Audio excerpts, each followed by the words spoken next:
Hello guys, welcome. कैसे हैं बच्चे?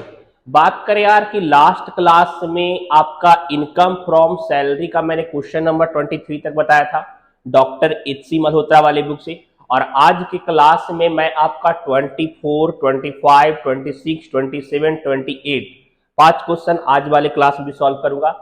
अच्छे से वीडियो को देखिएगा और पूरा वीडियो वॉच कीजिएगा।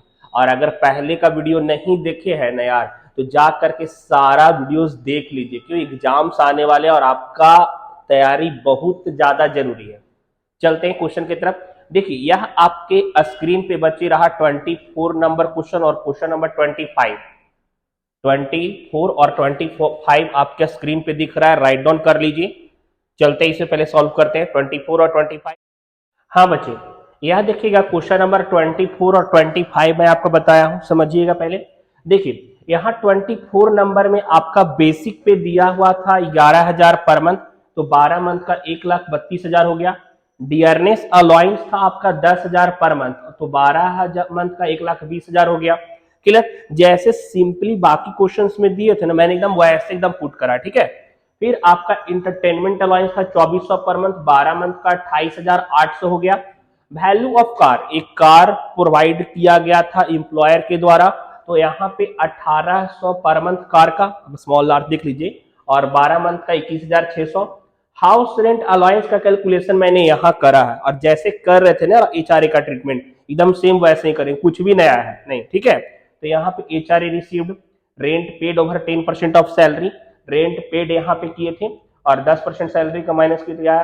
तो इन दोनों में से कम हमको दिख रहा था 52,800, 52,800 माइनस करने के बाद 4800 टैक्सेबल आया, जो मैंने यहाँ पे लिख दिया। आरपीएफ में देखिए कि आपका लिख रहा है कि 14% ट्रांसफर कर रहा था, 2% एक्सेस हो गया ना, तो यह 2% सैलरी का, बेसिक पे ही इसका सैलरी है, क्योंकि बेसिक पे, डियरनेस पे, कमीशन ऑन सेल होता है सैलरी का, यहाँ पे तो सिर्फ बेसिक पे दिया हुआ है, ना डियरनेस पे है ना कमीशन ऑन सेल है। तो 1,32,000 का 2% यहाँ पे 2640 आ गया। ग्रॉस सैलरी का बात करें तो 3,09,840 हमारा ग्रॉस सैलरी आ गया। स्टैंडर्ड डिडक्शन में हम 50,000 माइनस करेंगे, हम लोग का 2,59,840 आ गया। क्लियर? यह कंप्लीट आपका 24 नंबर क्वेश्चन सॉल्व हो गया। क्लियर? राइट डाउन कर लीजिए।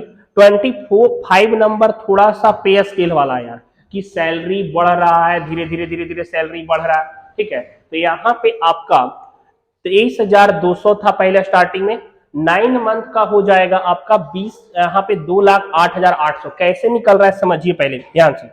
देखिए, आपके क्वेश्चन में यह बोला ना कि एक मतलब इसका सैलरी आपको इस तरह से दिया हुआ बेसिक पे 22,400, 30,000। इसका मतलब पता क्या होता है? तो वो जिस समय जॉब को ज्वाइन किए थे, ठीक है, तो जॉब को जब ज्वाइन किए थे तो उस समय उनका सैलरी 22,000 था, और हर साल उनके सैलरी में इंक्रीमेंट होगी 400 रुपया का।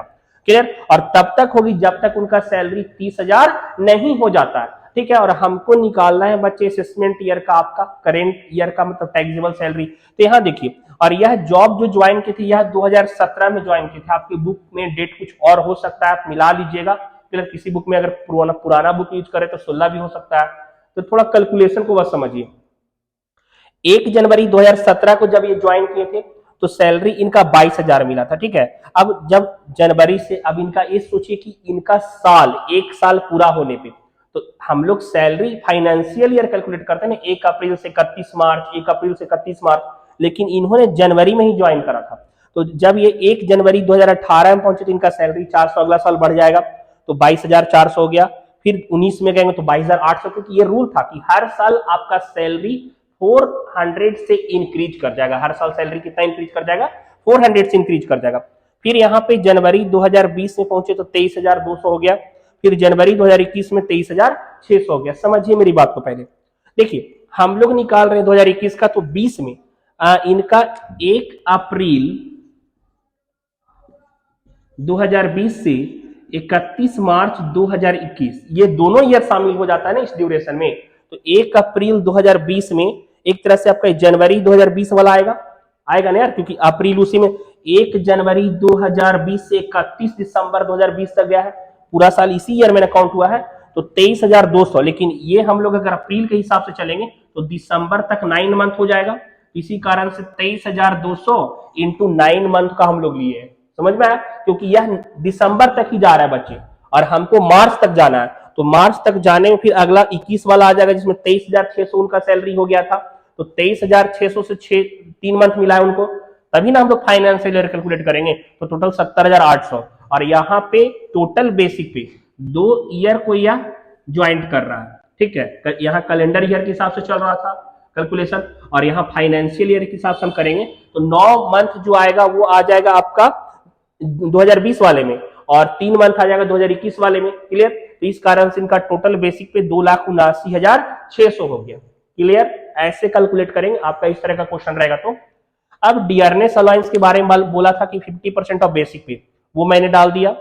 इंटरटेनमेंट अलाउंस 15,000 इंटू 12 आपका दिया हुआ था। स्वीपर, गार्डनर, कुक, ये सबका 200 पर मंथ बोला था, जैसे दिया तो बच्चे बस वैसे पेड लिख दिए। लार्ज कार दे रहा था लेकिन सेल्फ वेयरिंग था, तो यहाँ पे 900 होगा ना, 900 इंटू 12, सेल्फ अपना कार अपना खर्चा दोनों, तो ये याद है ना रूल सारा, तो 900 इंटू 12 10,800 कार का हो जाएगा। डिप्रीसिएशन ऑफ कार, कार मतलब 3 लाख का था, 10% 30,000 हो जाएगा। एक्सपेंस बेयर कर रहा था 60,000 का, और इनकम टैक्स भी इंप्लॉयर प्रोवाइड कर रहा था 50,000 का, तो टोटल उनका ग्रॉस सैलरी 7,57,400 आ गया था इस क्वेश्चन में। क्लियर बच्चे? अब यहां पे आपका स्टैंडर्ड डिडक्शन के हिसाब से 50,000 माइनस कीजिएगा तो आपका 7,07,400 आ जाएगा। यहां पे आपके क्वेश्चन में HRA भी दिया होता, हाउस रेंट अलाउंस। आप बोलिएगा सर यहाँ पे कैलकुलेशन है कि बच्चे आप कैलकुलेट कर लीजिए, क्योंकि HRA का वैल्यू यहाँ पे नील आ गया था। HRA हाउस रेंट अलाउंस, जैसे मैंने यहाँ पे HRA कैलकुलेट किया है ना, सेम उसी तरीके से HRA आप कैलकुलेट कीजिएगा और वैल्यू HRA का नील आ जाएगा, तो यहाँ पे इसी कारण से मेंशन नहीं करें, ठीक है। बाकी आपका टैक्सेबल सैलरी 7,07,400 आ जाएगा। यह आपका कंप्लीटली हो गया। चलिए इसे राइट डाउन कीजिएगा। चलते हैं नेक्स्ट क्वेश्चन की तरफ। ध्यान दीजिएगा, प्रैक्टिकल प्रॉब्लम नंबर 26 और 27 है यार। प्रैक्टिकल प्रॉब्लम नंबर 26 और 27 राइट डाउन कर लीजिए, इसे सॉल्व करने वाले हैं। 26 और 27 चलिए सॉल्व करते इसे, ध्यान दीजिएगा। हो गया, चल रहा है ना टाइम? हाँ बच्चे, यहां देखिएगा, बात करें 26 नंबर क्वेश्चन में, आपका बेसिक पे दिया हुआ था 15,000 पर मंथ, तो 12 मंथ का 1,80,000 हो गया। डियरनेस अलाउंस 1250 था, 12 मंथ का 15,000 हो गया। इंटरटेनमेंट अलाउंस गिवन था आपका, सिटी कंपल्सरी अलाउंस लिख दिए, मेडिकल अलाउंस लिख दिए। देखिए आरपीएफ में, रिकॉग्नाइज्ड प्रोविडेंट फंड में मैंने आपको पढ़ाया था कि सैलरी का 12% तक एग्जेम्प्ट होता है, ठीक है। और यहाँ पे टोटल आरपीएफ में ट्रांसफर कर रहा था 24,000 रुपया। अब यहाँ पे सैलरी का फॉर्मूला क्या होता है? बेसिक पे, dearness pay plus commission on sale, लेकिन यहाँ पे सिर्फ बेसिक पे दिख रहा है, ठीक है। तो बेसिक पे, क्योंकि डियरनेस पे नहीं है, अलाउंस है, और कमीशन ऑन सेल भी नहीं है, तो 1,80,000 का 12% निकालेंगे तो आ जाएगा 21,600। तो देखिए 24,000 में 21,600 अगर हम माइनस करेंगे तो टैक्सेबल आपका 2,400 हो जाएगा। क्लियर? क्योंकि ये 12% से एक्सीड्स कर गया। दूसरा, स्वीपर का देखिएगा कि 200 पर मंथ, तो 12 मंथ का 2,400 हो जाएगा। सर्वेंट का 750 पर मंथ है, तो 12 मंथ का 9,000 हो जाएगा। और value of concessional rent, VCCR याद रखिएगा, value of rent free house का क्या था कि आपका सैलरी बराबर basic pay plus dearness pay plus all monetary benefit except dearness allowance. तो यहाँ पे सारा मॉनेटरी बेनिफिट को ऐड कर दिए। डियरनेस अलाउंस आपका था यहाँ पे 15,000 को छोड़ करके। क्लियर? और यहाँ पे पॉपुलेशन 10 लाख तक था, तो 7.5% 15,330 ऐसे टैक्सेबल हो जाता।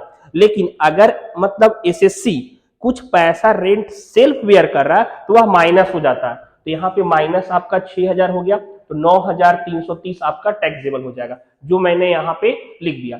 ग्रॉस सैलरी के बारे में हम बात करें तो 2,42,530 आपका ग्रॉस सैलरी हो गया।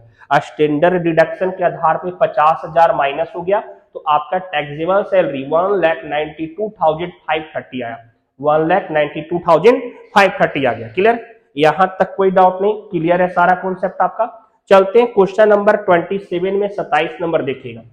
देखिए बच्चे, जैसे मैं बता रहा हूं ना एकदम वैसे आप प्रॉपरली समझ के राइट डाउन करते चलिए।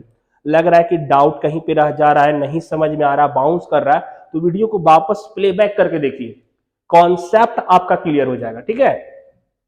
यहां देखिएगा, बात करें यहाँ पे 27 नंबर में बेसिक पे 30,000 था, 12 मंथ का 3,60,000 हो गया। डियरनेस अलाउंस 84,000 हो गया। इंटरटेनमेंट अलाउंस 6,000 हो गया। परक्यूजिट आपका दिया हुआ था बच्चे, और गार्डेनर आपका 300 पर मंथ था। या पता है इस क्वेश्चन में बहुत खास बात है, मैक्सिमम परक्यूजिट्स आपके दे दिए, कुछ कुछ मतलब जो आपके लिए मतलब अक्सर क्वेश्चन में दे दिए जाते हैं। तो गार्डेनर, स्वीपर, सर्वेंट, रेफ्रिजरेटर, सारा चीज जो परक्यूजिट है, परक्यूजिट पैसा नहीं देंगे, सामान देंगे, बेनिफिट देंगे, ठीक है, वो आपका परक्यूजिट। तो यहाँ पे गार्डेनर का 3600, स्वीपर का 3600, सर्वेंट का 3600। रेफ्रिजरेटर आपका मशीन है तो 5,000 का रेफ्रिजरेटर था, लेकिन उसका 10% ही चार्ज होगा, ठीक है, तो यहाँ पे 500 हो जाएगा। गैस, इलेक्ट्रिसिटी, वाटर बिल दिया 2,000 रुपया हो गया। यहाँ पे मेंबर फी, कोई क्लब में मेंबर बनवाया और उसका पैसा इंप्लॉयर दिया तो 2,400 वो भी टैक्सेबल हो जाएगा। कार वाले ने 1,800 पर मंथ और ड्राइवर का 900 पर मंथ, और 12 मंथ का टोटल 32,400 आ गया, ठीक है। अब देखिए इनका बच्चा कॉलेज के मतलब पढ़ रहा था, जो इंप्लॉयर का कॉलेज स्कूल था वहीं पे पढ़ रहा था, तो 3600 मिल रहा था, लेकिन 1200 ये बेयर कर रहे थे, तो जो मतलब बाकी एग्जेम्प्ट हो जाएगा वो, तो ये आपका एग्जेम्प्ट इनका यहाँ पे, क्योंकि वो मतलब फ्री एजुकेशन वाला में था, ठीक है। हॉलीडे होम 6,000 टैक्सेबल हो जाएगा। कंसेशनल यहाँ पे था आपका शेयर, समझिए शेयर जो इनको प्रोवाइड किया गया, इनका वैल्यू 100 रुपया में इनको मिल गया, लेकिन मार्केट वैल्यू इनको 350 था, मतलब 100 ही मिला, तो 250 का बेनिफिट हो गया ना, तो जो ज्यादा बेनिफिट हो गया वह टैक्सेबल हो जाएगा।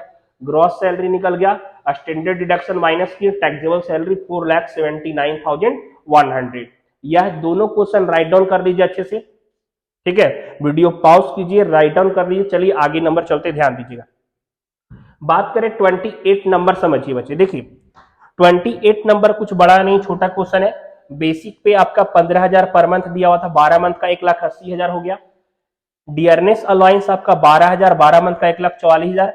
सिटी कंपनसेटरी अलाउंस 2,400 हो गया बच्चे। और HRA हाउस रेंट अलाउंस यहाँ देखिए निकाले हमने 36,000 आया, ठीक है। Rent paid over 10% of salary, तो रेंट 5,000 पर मंथ पेड कर रहा था, ठीक है, तो 60,000 माइनस 10% ऑफ सैलरी, तो बेसिक पे ही यहाँ पे ना है, तो 1,80,000 का 10% 18,000, यहाँ पे 42,000 हो गया। 40% ऑफ सैलरी 72,000 हो गया। अब यहाँ पे आपका टैक्सेबल HRA नील हो जाएगा, क्यों? क्योंकि यार जितना HRA नहीं मिल रहा है, ये दोनों उससे ज्यादा है, तो एग्जेम्प्ट वैल्यू ज्यादा है ना, तो HRA आपका नील हो गया।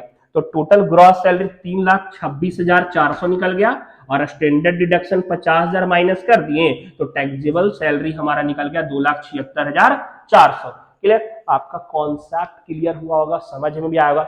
देखिए जैसे टैक्स बता रहे हैं, मैनेजमेंट भी वैसे ही चल रहे हैं, फंड फ्लो आपका खत्म हो गया, कैश फ्लो भी चल रहा है, तो कोशिश है कि जनवरी तक सिलेबस पूरा कवर कर दूंगा।